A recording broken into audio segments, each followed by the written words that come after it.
And on top of it ఏంటంటే మేము 100 సినిమాలు తీసినా 10 సినిమాలు తీసినా ఎన్ని సినిమాలు తీసినా మా ఫస్ట్ హీరో శౌర్య గారే అవుతారు. అది ఖచ్చితంగా ఎప్పటికీ గుర్తుంచుకుంటాం. చాలామంది ఏదేదో మాట్లాడుతుంటారు, అవన్నీ కూడా నేను ఈ టైంలో ఏమి చెప్పను. ఖచ్చితంగా 18వ తారీఖు నాడు you are going to witness the real success.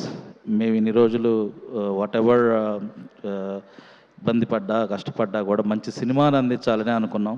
I'm so happy after long time I'm going to spend some time with my family. It's been long time I'm not with them.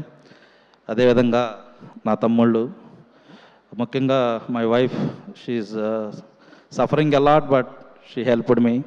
My brothers is always with me. మనం ముందుకెళ్ళేటప్పుడు ముఖ్యంగా family మనతో కలిసి ఉండాలి. They are with me.